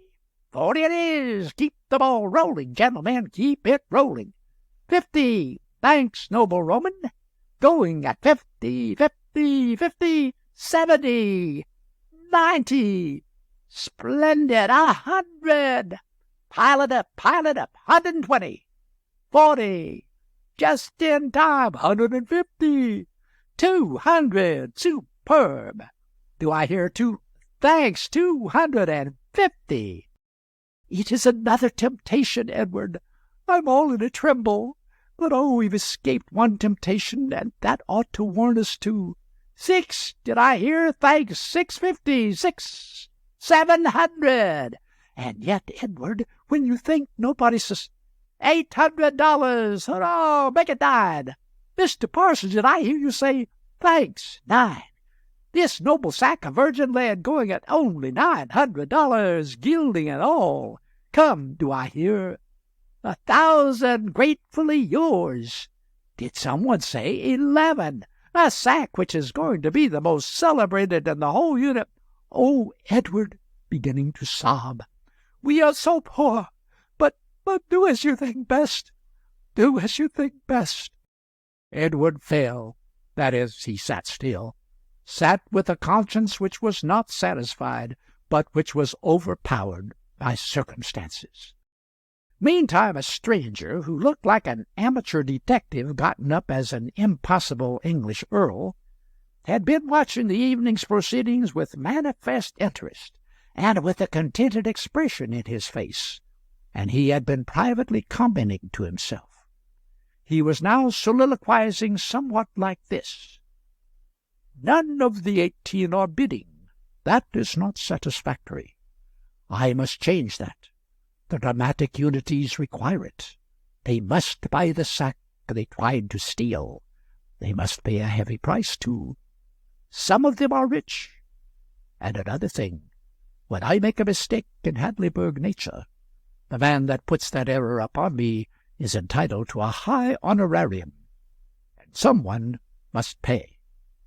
This poor old Richards has brought my judgment to shame. He is an honest man. I don't understand it, but I acknowledge it. Yes, he saw my deuces, and with a straight flush and by rights, the pot is his, and it shall be a jackpot, too, if I can manage it. He disappointed me, but let that pass. He was watching the bidding. At 1,000 the market broke. The prices tumbled swiftly. He waited and still watched. One competitor dropped out, then another and another. He put in a bid or two now. When the bids had sunk to $10, he added a 5. Someone raised him a 3. He waited a moment, then flung in a $50 jump, and the sack was his at $1,282. The house broke out in cheers, then stopped, for he was on his feet and had lifted his hand. He began to speak. "I desire to say a word and ask a favor. I am a speculator in rarities, and I have dealings with persons interested in numismatics all over the world. I can make a profit on this purchase just as it stands, but there is a way, if I can get your approval, whereby I can make every one of these leaden $20 pieces worth its face in gold, and perhaps more. Grant me that approval, and I will give part of my gains to your Mr. Richards, whose invulnerable probity you have so justly and so cordially recognized to-night. His share shall be $10,000, and I will hand him the money to-morrow." Great applause from the house, but the invulnerable probity made the Richardses blush prettily. However, it went for modesty and did no harm. "If you will pass my proposition by a good majority, I would like a 2/3 vote. I will regard that as the town's consent, and that is all I ask. Rarities are always helped by any device which will rouse curiosity and compel remark.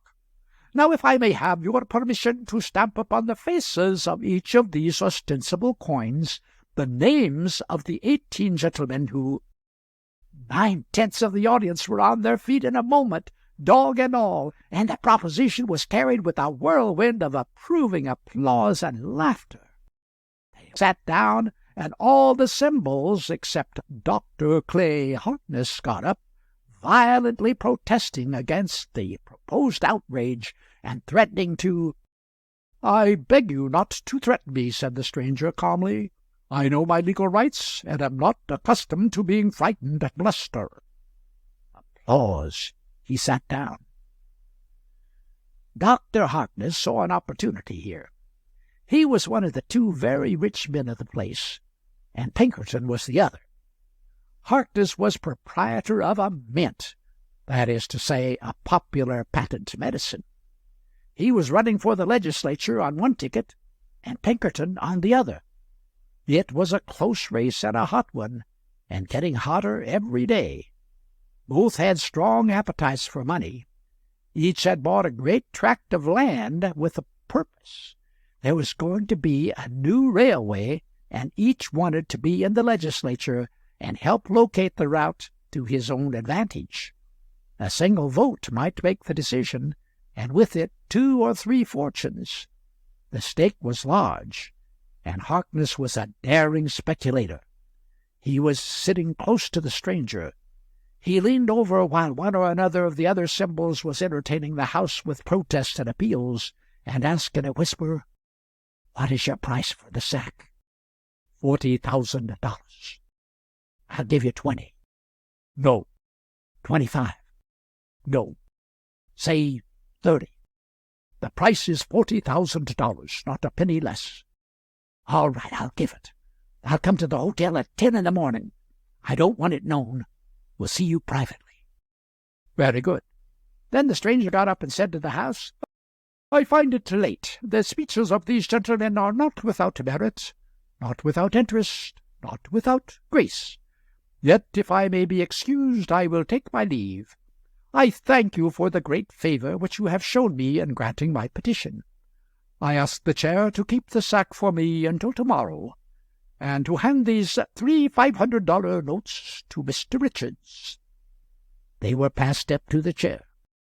"At 9 I will call for the sack, and at 11 we'll deliver the rest of the 10,000 to Mr. Richards in person at his home. Good night." Then he slipped out and left the audience making a vast noise, which was composed of a mixture of cheers, the Mikado's song, dog disapproval, and the chant, "You are far from being a bad man. Amen." Part 4. At home, the Richardses had to endure congratulations and compliments until midnight. Then they were left to themselves. They looked a little sad, and they sat silent and thinking. Finally Mary sighed and said, "Do you think we are to blame, Edward, much to blame?" And her eyes wandered to the accusing triplet of big bank notes lying on the table, where the congratulators had been gloating over them and reverently fingering them. Edward did not answer at once. Then he brought out a sigh and said hesitatingly, We couldn't help it, Mary. It was ordered. All things are." Mary glanced up and looked at him steadily, but he didn't return the look. Presently she said, "I thought congratulations and praises always tasted good. But it seems to be now. Edward, well, are you going to stay in the bank?" "No." "Resign?" "In the morning, by note." "It does seem best." Richards bowed his head in his hands and muttered, "Before I was not afraid to let oceans of people's money pour through my hands. But, Mary, I'm so tired, so tired. We will go to bed." At 9 in the morning the stranger called for the sack and took it to the hotel in the cab. At 10 Harkness had a talk with him privately. The stranger asked for and got 5 checks on the Metropolitan Bank, drawn to bearer, 4 for $1,500 each, and 1 for $34,000. He put one of the former in his pocketbook, and the remainder, representing $38,500, he put in an envelope, and with these he added a note which he wrote after Harkness was gone. At 11 he called at the Richards house and knocked. Mrs. Richards peeped through the shutters, then went and received the envelope, and the stranger disappeared without a word. She came back flushed and a little unsteady on her legs, and gasped out, "I'm sure I recognized him. Last night it seemed to me that maybe I had seen him somewhere before. He's the man that brought the sack here? I am almost sure of it. Then he is the ostensible Stevenson, too, and sold every important citizen in this town with his bogus secret. Now, if he has sent checks instead of money, we are sold, too, after we thought we had escaped. I was beginning to feel fairly comfortable once more after my night's rest, but the look of that envelope makes me sick. It isn't fat enough. $8,500 in even the largest banknotes makes more bulk than that. Edward, why do you object to checks?" "Checks signed by Stevenson? I'm resigned to take the $8,500 if it could come in banknotes, for it does seem that it was so ordered, Mary. But I have never had much courage, and I've not the pluck to try to market a check signed with that disastrous name. It would be a trap. That man tried to catch me. We escaped somehow or other, and now he's trying a new way, if it is checks. Oh, Edward, it is too bad." And she held up the checks and began to cry. "Put them in the fire, quick. We mustn't be tempted. It is a trick to make the world laugh at us, along with the rest. And give 'em to me, since you can't do it." He snatched them and tried to hold his grip till he could get to the stove, but he was human. He was a cashier, and he stopped a moment to make sure of the signature. Then he came near to fainting. "Fan me, Mary, fan me. They are the same as gold." "Oh, how lovely, Edward! Why?" "Signed by Harkness. What can the mystery of that be, Mary? Edward, do you think— Look here, look at this. 15, 15, 15, 34. 38,500. Mary, the sack isn't worth $12, and Harkness, apparently, has paid about par for it. And does it all come to us, do you think, instead of the 10,000? Why, it looks like it, and the checks are made to bearer, too. Is that good, Edward? What is it for? A hint to collect them at some distant bank, I reckon. Perhaps Harkness doesn't want the matter known. What is that, a note?" "Yes, it was with the checks. It was in the Stevenson handwriting, but there was no signature. It said, 'I am a disappointed man.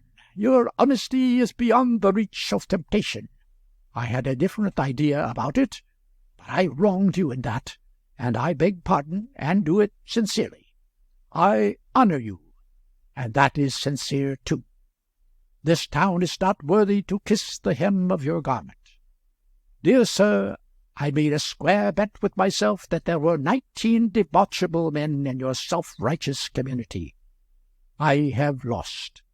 Take the whole pot. You are entitled to it." Richards drew a deep sigh and said, "It seems written with fire, it burns so. Mary, I'm miserable again. I, too. Ah, dear, I wish— To think, Mary, he believes in me. Oh, don't, Edward, I can't bear it.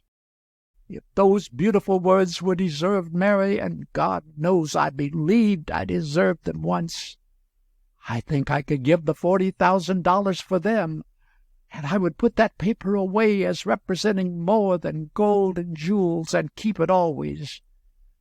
Now, we could not live in the shadow of its accusing presence, Mary." He put it in the fire. A messenger arrived and delivered an envelope. Richards took from it a note and read it. It was from Burgess. "You saved me in a difficult time. I saved you last night. It was at cost of a lie, but I made the sacrifice freely and out of a grateful heart.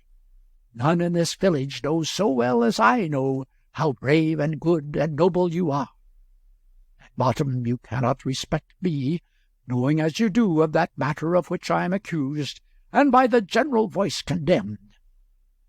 But I beg that you will at least believe that I am a grateful man. It will help me to bear my burden. Signed, Burgess." Saved once more, and on such terms. He put the note in the fire. I wish I were dead, Mary. I wish I were out of it all. Oh, these are bitter, bitter days, Edward. The stabs, through their very generosity, are so deep, and they come so fast. 3 days before the election, each of 2,000 voters suddenly found himself in possession of a prized memento, one of the renowned bogus double eagles.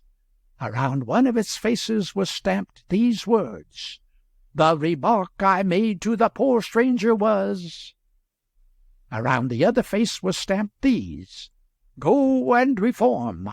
Signed, Pinkerton." Thus the entire remaining refuse of the renowned joke was emptied upon a single head, and with calamitous effect.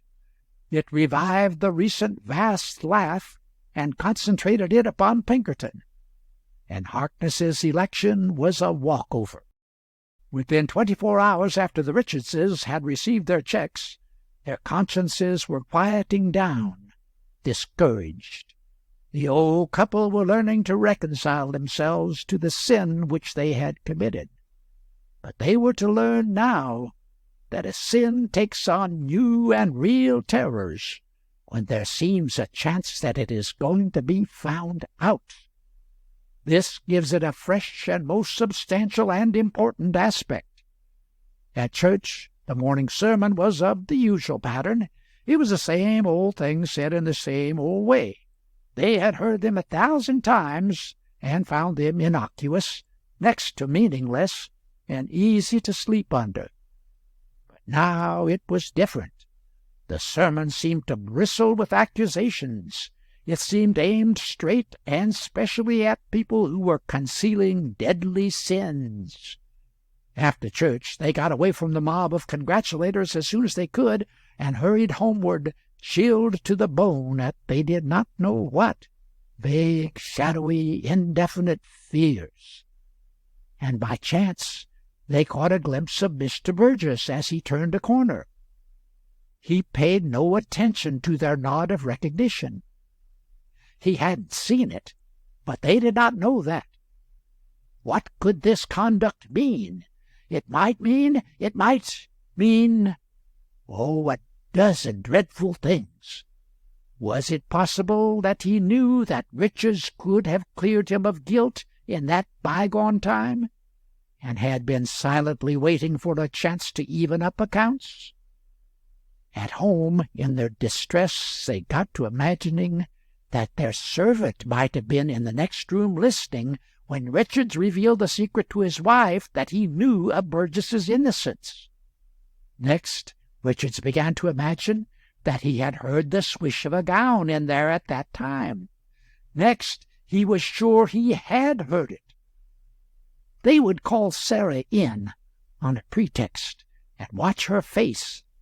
If she had been betraying them to Mr. Burgess, it would show in her manner. They asked her some questions which were so random and incoherent and seemingly purposeless that the girl felt sure that the old people's minds had been affected by their sudden good fortune. The sharp and watchful gaze which they bent upon her frightened her, and that completed the business. She blushed, she became nervous and confused, and to the old people these were plain signs of guilt of some fearful sort or other. Without doubt, she was a spy and a traitor. When they were alone again, they began to piece many unrelated things together and get horrible results out of the combination. When things had got about to the worst, Richards was delivered of a sudden gasp, and his wife asked, "Oh, what is it? What is it?" "The note. Burgess's note. Its language was sarcastic. I see it now." He quoted, "At bottom, you cannot respect me, knowing as you do of that matter of which I am accused." "Oh, it is perfectly plain now. God help me. He knows that I know. You see the ingenuity of the phrasing? It was a trap, and like a fool I walked into it. And Mary, oh, it is dreadful. I know what you're going to say. He didn't return your transcript of the pretended test remark. No, kept it to destroy us with. Mary, he has exposed us to some already. I know it. I know it well. I saw it in a dozen faces after church. Ah, he wouldn't answer our nod of recognition. He knew what he had been doing. In the night the doctor was called. The news went around in the morning that the old couple were rather seriously ill, prostrated by the exhausting excitement growing out of their great windfall, the congratulations and the late hours, the doctor said. The town was sincerely distressed, for these old people were about all it had left to be proud of now. 2 days later the news was worse. The old couple were delirious, and were doing strange things. By witness of the nurses, Richards had exhibited checks for $8,500? No, for an amazing sum, $38,500. What could be the explanation of this gigantic piece of luck? The following day the nurses had more news, and wonderful. They had concluded to hide the checks, lest harm come to them, but when they searched, they were gone from under the patient's pillow, vanished away. The patient said, "Let the pillow alone. What do you want?" "We thought it best that the checks—" "You will never see them again. They are destroyed. They came from Satan. I saw the hell brand on them, and I know they were sent to betray me to sin." Then he fell to gabbling strange and dreadful things which were not clearly understandable, and which the doctor admonished them to keep to themselves. Richards was right. The checks were never seen again. A nurse must have talked in her sleep, for within 2 days the forbidden gabblings were the property of the town, and they were of a surprising sort. They seemed to indicate that Richards had been a claimant for the sack himself, and that Burgess had concealed that fact and then maliciously betrayed it. Burgess was taxed with this and stoutly denied it, and he said it was not fair to attach weight to the chatter of a sick old man who was out of his mind. Still, suspicion was in the air, and there was much talk. After a day or two it was reported that Mrs. Richards's delirious deliveries were getting to be duplicates of her husband's, Suspicion flamed up into conviction now, and the town's pride in the purity of its one undiscredited important citizen began to dim down and flicker toward extinction. 6 days passed. Then came more news. The old couple were dying. Richards's mind cleared in his latest hour, and he sent for Burgess. Burgess said, "Let the room be cleared. I think he wishes to say something in privacy." "No," said Richards. "I want witnesses. I want you all to hear my confession, so that I may die a man and not a dog. I was clean, artificially, like the rest, and like the rest I fell when temptation came. I signed a lie and claimed the miserable sack. Mr. Burgess remembered that I had done him a service, and in gratitude and ignorance he suppressed my claim and saved me. You know the thing that was charged against Burgess years ago. My testimony, and mine alone, could have cleared him, and I was a coward and left him to suffer disgrace. No, Mr. Richards, my servant betrayed my secret to him. No one has betrayed anything to me. And then he did a natural and justifiable thing. He repented of the saving kindness which he had done me, and he exposed me, as I deserved. Never, I make oath. Out of my heart I forgive him." Burgess's impassioned protestations fell upon deaf ears. The dying man passed away, without knowing that once more he had done poor Burgess a wrong. The old wife died that night. The last of the sacred 19 had fallen a prey to the fiendish sack. The town was stripped of the last rag of its ancient glory. Its mourning was not showy, but it was deep. By act of the legislature, upon prayer and petition, Hadleyburg was allowed to change its name to "Never mind what, I will not give it away," and leave one word out of the motto that for many generations had graced the town's official seal. It is an honest town once more, and the man will have to rise early that catches it napping again. If you like the video, put a like, subscribe to the channel and click on the bell to not miss our new videos.